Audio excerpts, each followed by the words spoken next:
Chapter 13 Plant Growth and Development. You have already studied the organization of a flowering plant in Chapter 5. Have you ever thought about where and how the structures like roots, stems, leaves, flowers, fruits, and seeds arise, and that too in an orderly sequence? You are by now aware of the terms seed, seedling, plantlet, mature plant. You have also seen that trees continue to increase in height or girth over a period of time. However, the leaves, flowers, and fruits of the same tree not only have limited dimensions but also appear and fall periodically and sometimes repeatedly. Why does vegetative phase precede flowering in a plant? All plant organs are made up of a variety of tissues. Is there any relationship between the structure of a cell, a tissue, an organ, and the function they perform? Can the structure and function of these be altered? All cells of a plant are descendants of the zygote.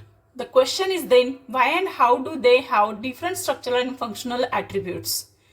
Development is the sum of two processes, growth and differentiation. To design with, it is essential and sufficient to know that the development of a mature plant from a zygote, that is fertilized egg, follow a precise and highly ordered succession of events. During this process, a complex body organization is formed that produces roots, leaves, branches, flowers, fruits, and seeds, and eventually they die. The first step in the process of plant growth is seed germination. The seed germinates when favorable conditions for growth exist in the environment. In absence of such favorable conditions, the seeds do not germinate and goes into a period of suspended growth or rest. Once favorable conditions return, the seeds resume metabolic activities and growth takes place. In this chapter, you shall also study some of the factors which govern and control this developmental process. These factors are both intrinsic, that is internal, and extrinsic, that is external to the plant. Figure 13.1 shows germination and seedling development in bean. 13.1 Growth. Growth is regarded as one of the most fundamental and conspicuous characteristics of a living being. What is growth? Growth can be defined as an irreversible permanent increase in size of an organ or its part, or even of an individual cell. Generally, growth is accompanied by metabolic processes, both anabolic and catabolic, that occur at the expense of energy. Therefore, for example, expansion of a leaf is growth. How do you describe the swelling of piece of wood when placed in water? 13.1.1 Plant growth generally is indeterminate. Plant growth is unique because plants retain the capacity for unlimited growth throughout their life. This ability of the plant is due to the presence of meristems at certain locations in their body. The cells of such meristems have the capacity to divide and self-perpetuate. The product, however, soon loses the capacity to divide, and such cells make up the plant body. This form of growth, wherein new cells are always being added to the plant body by the activity of the meristem, is called the open form of growth. What would happen if the meristem ceases to divide? Does this ever happen? In earlier classes, you have studied about the root apical meristem and the shoot apical meristem. You know that they are responsible for the primary growth of the plants and principally contribute to the elongation of the plants along their axis. You also know that in dicotyledonous plants and gymnosperms, the lateral meristems, vascular cambium, and cork cambium appear later in life. These are the meristems that cause the increase in the girth of the organs in which they are active. This is known as secondary growth of the plant. 13.1.2 Growth is measurable. Growth at a cellular level is principally a consequence of increase in the amount of protoplasm. Since increase in the protoplasm is difficult to measure directly, one generally measures some quantity which is more or less proportional to it. Growth is therefore measured by a variety of parameters, some of which are increase in fresh weight, dry weight, length, area, volume, and cell number. You may find it amazing to know that one single maize root apical meristem can give rise to more than 17,500 new cells per hour, whereas cells in a watermelon may increase in size by up to 3,50,000 times. In the former, growth is expressed as increase in cell number. The latter expresses growth as increase in size of the cell. While the growth of a pollen tube is measured in terms of its length, an increase in surface area denotes the growth in a dorsiventral leaf. 13.1.3 Phases of growth. The period of growth is generally divided into three phases, namely meristematic, elongation, and maturation. Let us understand this by looking at the root tips. The constantly dividing cells, both at the root apex and the shoot apex, represents the meristematic phase of growth.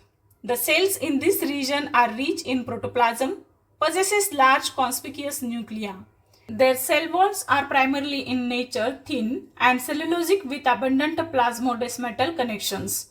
The cells proximal, that is just next away from the tip to the meristematic zone, represent the phase of elongation. Increased vacuolation, cell enlargement, and new cell wall depositions are the characteristics of the cells in this phase. Further, away from the apex, that is more proximal to the phase of elongation, lies the portion of axis which is undergoing the phase of maturation. The cells of this zone attain their maximal size in terms of wall thickening and protoplasmic modifications. Most of the tissues and cell types you have studied in earlier classes represent this phase. 13.1.4 Growth rates. The increased growth per unit time is termed as growth rate. Thus, the rate of growth can be expressed mathematically. An organism or part of the organism can produce more cells in a variety of ways. Figure 13.4 shows the diagrammatic representation of arithmetic, geometric growth and stages during embryo development, showing geometric and arithmetic phases. The growth rate shows an increase that may be arithmetic or geometrical. In arithmetic growth, following mitotic cell division, only one daughter cell continues to divide while the other differentiates and matures.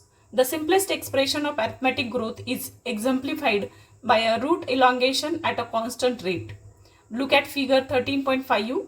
On plotting the length of the organ against time, a linear curve is obtained. Mathematically, it is expressed as LT is equal to L0 plus RT. LT is the length at time t and L0 is the length at time 0. R is the growth rate or elongation per unit time. Let us now see what happens in geometrical growth. In most systems, the initial growth is slow, that is lag phase, and it increases rapidly thereafter at an exponential rate, that is log or exponential phase. Here, both the progeny cells following mitotic cell division retain the ability to divide and continue to do so. However, with limited nutrient supply, the growth slows down, leading to a stationary phase. If we plot the parameter of growth against time, we get a typical sigmoid or S curve. A sigmoid curve is a characteristic of living organism growing in a natural environment. It is typical for all cells, tissues, and organs of a plant. Can you think of more similar examples? What kind of a curve can you expect in a tree showing seasonal activities? The exponential growth can be expressed as W1 is equal to W0 into E to the power RT. W1 is the final size, that is weight, height, number, etc. W0 is the initial size at the beginning of the period. R is the growth rate, T is the time of growth, and E base of the natural logarithms. Here R is the relative growth rate and is also the measures of the ability of the plant to produce new plant material, referred to as efficiency index. Hence, the final size of W1 depends upon the initial size W0. Quantitative comparison between the growth of living system can also be made in two ways. First, measurement and the comparison of total growth per unit time is called the absolute growth rate. Second, the growth of the given system per unit time expressed on a common basis. Example, per unit initial parameter is called the relative growth rate. In figure 13.7, two leaves A and B are drawn that are of different sizes but shows absolute increase in area in the given time to give leaves A1 and B1. However, one of them shows much higher relative growth rate, which one and why? 13.1.5 Conditions for growth. Why do you not try to write down what you think are necessary conditions for growth? This list may have water, oxygen and nutrients as very essential elements for growth. The plant cells grow in size by cell enlargement, which in turn requires water. Tertiary of cells help in extension growth. Thus, plant growth and further development is intimately linked to the water status of the plant.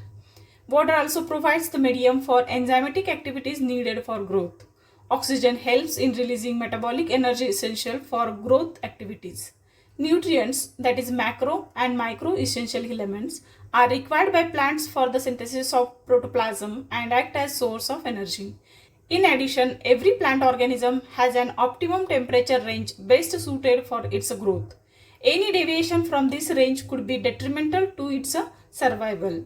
Environmental signals such as light and gravity also affect certain phases or stages of growth. 13.2 Differentiation, dedifferentiation and redifferentiation. The cells derived from root apical and shoot apical meristems and cambium differentiates and mature to perform specific functions. This act leading to maturation is termed as differentiation. During differentiation, cells undergo few to major structural changes both in their cell walls and protoplasm. For example, to form a trachyry element, the cells would lose their protoplasm. They also develop a very strong elastic lignocellulosic secondary cell walls to carry water to long distances even under extreme tension. Try to correlate the various anatomical features you encounter in plants to the functions they perform. Plants show another interesting phenomena. The living differentiated cells that by now have lost the capacity to divide can regain the capacity of division under certain conditions. This phenomena is termed as dedifferentiation. For example, formation of meristems, interfascicular cambium and core cambium from fully differentiated parenchyma cells. While doing so, such meristems or tissues are able to divide and produce cells that once again lose the capacity to divide but mature to perform specific functions, that is, get redifferentiated. List some of the tissues in a woody dicotyledonous plant that are the products of redifferentiation. How would you describe a tumor? What would you call the parenchyma cells that are made to divide under controlled laboratory conditions during plant tissue culture? Recall in section 13.1.1, we have mentioned that the growth in plants is open. That is, it can be interdeterminate or determinate. Now, we may say that even differentiation in plants is open because cells or tissues arising out of the same meristem have different structures at maturity. The final structure at maturity of a cell or tissue is also determined by the location of the cell within. For example, cells positioned away from root apical meristem differentiate as root cap cells, while those pushed to the periphery mature as epidermis. Can you add a few more examples of open differentiation correlating the position of a cell to its position in an organ? 13.3 Development. Development is a term that includes all changes that an organism goes through during its life cycle, from germination of the seed to senescence. Diagrammatic representation of the sequence of processes which constitute the development of a cell of a higher plant is given in figure 13.8.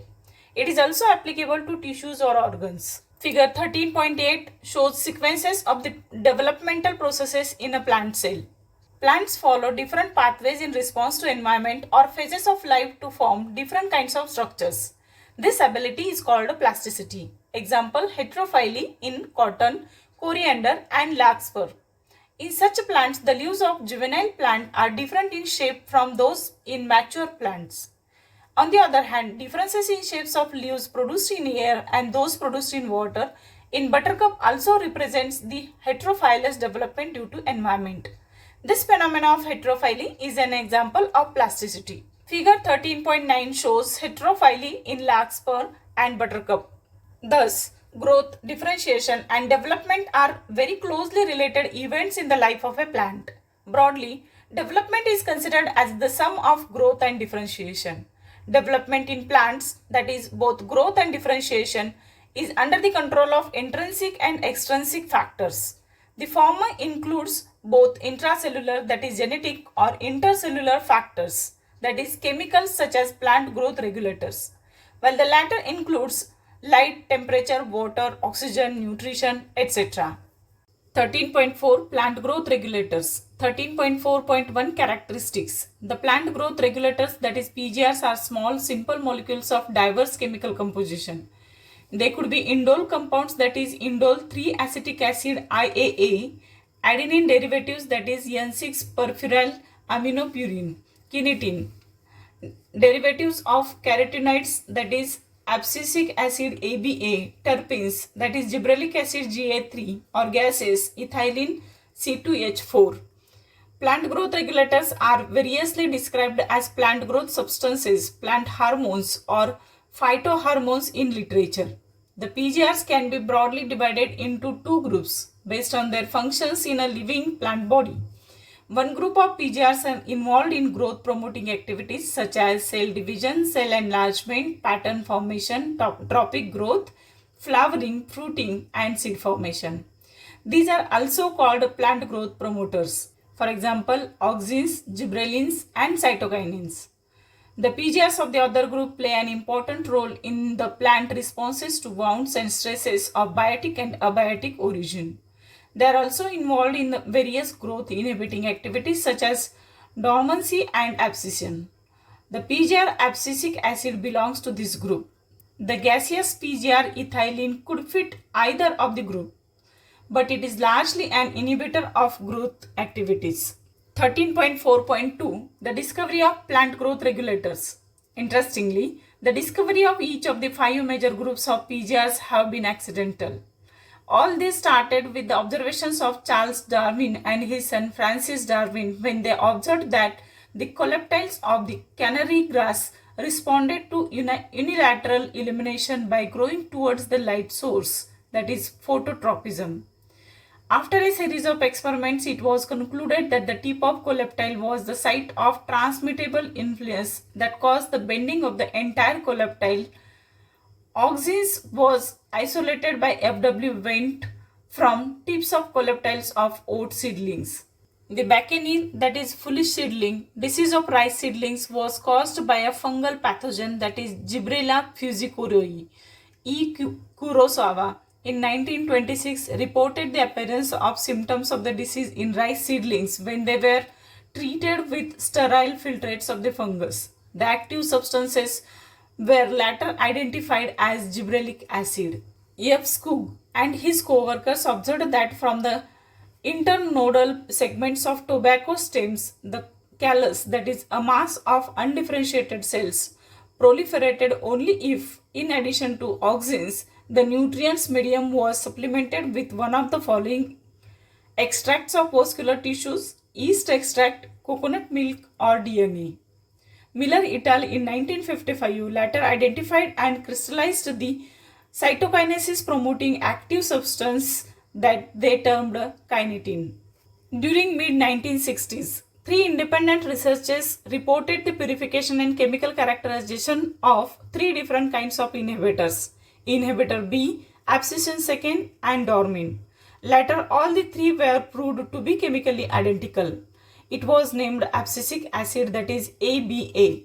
H. Cousins in 1910 confirmed the release of volatile substance from ripened oranges that hasten the ripening of stored unripe bananas. Later, this volatile substance was identified as ethylene, a gaseous PGR. Let us study some of the physiological effects of these 5 categories of PGRs in the next section. 13.4.3 Physiological effects of plant growth regulators. 13.4.3.1 Auxins. Auxins, from Greek auxin, to grow, was first isolated from human urine. The term auxin is applied to the indole 3-acetic acid IAA and to other natural and synthetic compounds having certain growth regulating properties. They are generally produced by the growing apices of stems and roots, from where they migrate to the regions of their action. Auxins like IAA and indole butyric acid IBA have been isolated from plants. NAA, naphthalene acetic acid, and 2,4-D, that is 2,4-dichlorophenoliacetic, are synthetic auxins. All these auxins have been used extensively in agricultural and horticultural practices. They help to prevent fruit and leaf drop at early stages but promote the abscission of older mature leaves and fruits. In most higher plants, the growing apical bud inhibits the growth of the lateral, that is auxiliary buds, a phenomena called apical dominance. Removal of shoot tips, that is decapitation, usually results in the growth of lateral buds. It is widely applied in tea plantations, hedge making. Can you explain why? Auxins also induce parthenocarpy. Example in tomatoes. They are widely used as herbicides. 2,4-D, widely used to kill dicotyledonous weeds, does not affect mature monocotyledonous plants. It is used to prepare weed-free lawns by gardeners. Auxins also control xylem differentiation and helps in cell division. 13.4.3.2 Gibberellins. Gibberellins are another kind of promotory PGR. There are more than 100 gibberellins reported from widely different organisms such as fungi and higher plants. They are denoted as GA1, GA2, GA3 and so on. However, gibberellic acid GA3 was one of the first gibberellins to be discovered and remains the most intensively studied form. All GAs are acidic. They produce a wide range of physiological responses in the plants. Their ability to cause an increase in length of axis is used to increase the length of grapes stalks. Gibberellins cause fruits like apple to elongate and improve its shape. They also delay senescence. Thus, the fruits can be left on the tree longer so as to extend the market period. GA3 is used to speed up the malting process in brewing industry. Sugarcane stores carbohydrates as sugar in their stems. Spraying sugarcane crop with the gibberellins increase the length of the stem, thus increasing the yield by as much as 20 tons per acre. Spraying juvenile conifers with GS has turned the maturity period, thus leading to early seed production. Gibberellins also promote bolting, that is internode elongation just prior to flowering in beet, cabbage and many plants with rosette habit. 13.4.3.3 Cytokinins. Cytokinins have specific effects on cytokinesis and were discovered as kinetin, a modified form of adenine purine from the autoclaved herring sperm DNA. Kinetin does not occur naturally in plants. Search for natural substances with cytokinin-like activities led to the isolation of chitin from corn kernels and coconut milk. Since the discovery of chitin, several naturally occurring cytokinins and some synthetic compounds with cell division promoting activities have been identified. Natural cytokinins are synthesized in regions where rapid cell division occurs. For example, root apices, developing shoot buds, young fruits, etc. It helps to produce new leaves, chloroplast in leaves, lateral shoot growth, and adventitious shoot formation. Cytokinins help overcome the apical dominance. They promote nutrient mobilization which help in the delay of leaf senescence. 13.4.3.4 Ethylene. Ethylene is a simple gaseous PGR. It is synthesized in large amounts by tissue undergoing senescence and ripening fruits. Influences of ethylene on plants include horizontal growth of seedlings, swellings of the axis, and apical hook formation in dicot seedlings. Ethylene promotes senescence and abscission of plant organs, especially of leaves and flowers. Ethylene is highly effective in fruit ripening. It enhances the respiration rate during ripening of the fruits. This rise in rate of respiration is called a respiratory climactic. Ethylene breaks seed and bud dormancy, initiates germination in peanut seeds, sprouting of potato tubers. Ethylene promotes rapid internode or petiole elongation in deep water rice plants. It helps leaves or upper parts of the shoot to remain above water. Ethylene also promotes root growth and root hair formation, thus helping the plant to increase their absorption surface. Ethylene is used to initiate flowering and for synchronizing fruit set in pineapples. It also includes flowering in mango. Since ethylene regulates so many physiological processes, it is one of the most widely used PGR in agriculture. The most widely used compound as source of ethylene is ethefone. Ethaphone hastens fruit ripening in tomatoes and apples and accelerates abscission in flowers and fruits, that is thinning of cotton, cherry, walnut. It promotes female flowers in cucumbers, thereby increasing the yield. 13.4.3.5 Abscisic acid. As mentioned earlier, abscisic acid ABA was discovered for its role in regulating abscission and dormancy. But like other PGRs, it also has other wide-ranging effects on plant growth and development. It acts as a general plant growth inhibitor and an inhibitor of plant metabolism. ABA inhibits seed germination. ABA stimulates the closure of stomata and increases the tolerance of plants to various kinds of stresses. Therefore, it is also called as this stress hormone. ABA plays an important role in seed development, maturation and dormancy. By inducing dormancy, ABA helps seeds to withstand desiccation and other factors unfavorable for growth. In most situations, ABA acts as an antagonist to GAs. We may summarize that for any and every phase of growth, differentiation and development of plants, one or other PGRs has some role to play. Such roles could be complementary or antagonistic. These could be individualistic or synergistic. Similarly, there are a number of events in the life of a plant where more than one PGR interact to affect that event. For example, dormancy in seeds or birds, abscission, senescence, apical dominance, etc. Remember, the role of PGR is of only one kind of intrinsic control. Along with genomic control and extrinsic factors, they play an important role in plant growth and development. Many of the extrinsic factors such as temperature and light control plant growth and development via PGR. Some of such events could be vernalization, flowering, dormancy, seed germination, plant movements, etc. We shall discuss briefly the role of light and temperature, both of them the intrinsic factors on initiation of flowering. Let us discuss the summary of the chapter Plant Growth and Development. Growth is one of the most conspicuous events in any living organism. It is an irreversible increase expressed in parameters such as size, area, length, height, volume, cell number, etc. It conspicuously involves increased protoplasmic material. In plants, meristems are the sites of growth. Roots and shoot, apical meristems, sometimes along with intercalary meristem, contribute to the elongation growth of plant axis. Growth is indeterminate in higher plants. Following cell division in root and shoot apical meristem cells, the growth could be arithmetic or geometrical. Growth may not be and generally is not sustained at a high rate throughout the life of cell or tissues, organs or organisms. One can define three principal phases of growth: the lag, the log and the senescent phase.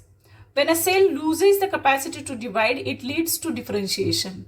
Differentiation results in development of structures that in commensurate with the function the cells finally has to perform. General principles for differentiation for cell, tissues and organs are similar. A differentiated cell may de-differentiate and then re-differentiate.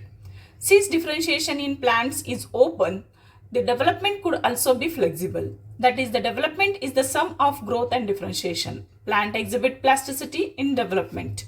Plant growth and development are under the control of both intrinsic and extrinsic factors. Intercellular intrinsic factors are the chemical substances called plant growth regulators, that is PGR. There are diverse groups of PGRs in plants, principally belonging to 5 groups: auxins, gibberellins, cytokinins, abscisic acid and ethylene. These PGRs are synthesized in various parts of the plant. They control different differentiation and development events. Any PGR has diverse physiological effect on plants. Diverse PGRs also manifest similar effects. PGRs may act synergistically or antagonistically. Plant growth and development is also affected by light, temperature, nutrition, oxygen status, gravity and such external factors. Thank you for watching this video of chapter Plant Growth and Development.